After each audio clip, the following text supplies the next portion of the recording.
Sabi ni Yusek Claire Castro, hindi raw siya psychiatrist. Pero parang tingin niya, sabi ni Yusek Claire Castro, parang may nakikita siyang naiiba. may napapansin siyang naiiba dito kay Cayetano. Sabi ni Yusek Claire Castro yan, mga kabunyog, mga kababayan. Ano daw ibang klase.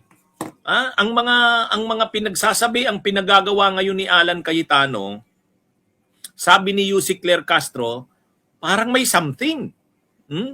Parang ibang klase So ito mga kabunyog hindi po ito ang sabi ni Yusek Claire Castro, parang habang tumatagal, ang napapansin niya kay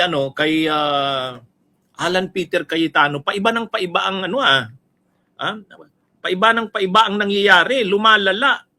Sabi ni Yusek Claire Castro, parang may something ito ito ang eksaktong sinabi ni Yusek Claire Castro.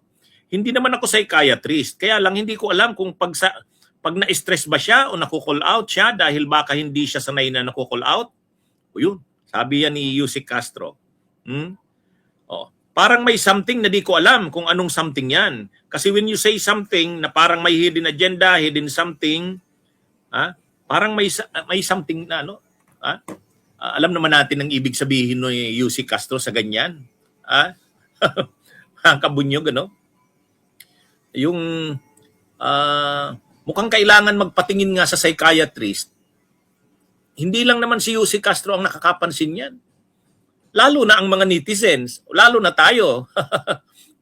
Lalo na tayo.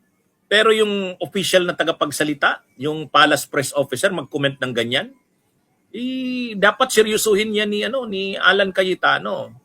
Kasi nga talaga maraming nakakapansin na Ibang klase na Ibang klase. At habang tumatagal, lalong lumalala ang mga pinagsasabi, ang pinaggagawa, ang mga reactions ni Alan Cayetano. Lalo na ngayon, iimbestigahan siya doon sa Southeast Asian Games, iimbestigahan na rin siya ng Blue Ribbon tungkol doon sa di umano'y mga anomalya sa budget insertions niya sa Taguig. Matindi yun. At ang magiging kaharap niya mismo sa ipapatawag ng Blue Ribbon ay ang kanyang kapatid na si Lino Cayetano. Maghaharap yung magkapatid. Lalong matindi yan, mga kabunyog, mga kababayan. Lahat na lang inaaway. At ang mga komentaryo niya sa mga kapwa niya senador, hindi na wala nang professionalism. Mga bastos na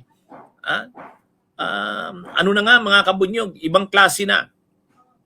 Kaya ang reaksyon tuloy ng ni Yusek Castro ng Malacanang o ng Palace Press Officer, sabi niya mukhang may something. Hindi niya masabi kung ano yung something, pero naiiba. Iba na iba na yung mga ang makikita natin yan, ang paglalana yan mula nung lumalaya ng todo nung natanggal siya sa pagka-Senate President. Natanggal siya sa pagka-Senate President. Grabe na yung naging sa kanya noon. Tapos ngayon, iimbestigahan na ang mga yung mga pinaniniwala ang involved siya sa anomalya. Southeast Asian Games, uungkatin uli. Yung budget insertions niya na 6.79 billion, bubusisiin yun. Sabi pa ni Senador Ping Lacson, alam na daw nila, identified na daw yung bagman. Siyempre, kunwari lang yan si Cayetano na relax siya, pa-vlog-vlog lang siya, sila ni Pia, pero hindi. Yan? Makikita mo naman sa kanya yung reactions niya na parang nagwawala na Tapos ngayon malalaman niya na magpapatawag ang Blue Ribbon ng hearing, investigation, tungkol sa mga anomalya doon sa budget insertions niya sa Taguig. Yung mga may ghost projects daw sa Taguig sabi ni Lacson. At sabi ni Erwin Tulfo, Ang nag-request mismo ng patawag ng investigasyon ay si Lino Cayetano, kapatid niya. Ay di lalong magwawala yan si Alan. Lalong magwawala yan si Alan, mga kabunyog, mga kababayan. Ang pinakamalala niyan, kapag talagang seryoso na hindi nilang investigasyon, umabot na sa punto na pinapasagot na siya formally sa isang formal criminal complaint. Kapag formal na yan na criminal complaint, hindi nilang investigation, ibig sabihin, hinihingi na yung side niya, alam na yan. Kapag pinapasubmit na siya ng counter affidavit, kasi yung mga nauna niyang kaso na sinagot niya, obstruction of justice lang yun. Ano pa siya doon? Kaya niya pang sagutin talaga yon, mayabang pa siya doon. Kahit matuloy yung kaso doon sa obstruction of justice nila ni Padilla, bailable naman yun eh. Pero itong mga isusulong ngayon, hindi na ito pag nagtuloy-tuloy ito, pag nag-prosper itong mga investigasyon na ito at ma-establish talaga yung accountability niya doon, lalabas yan sa plunder. At kapag pinadalhan siya ng subpina sa kaso na na-plunder, alam na. Alam na yan.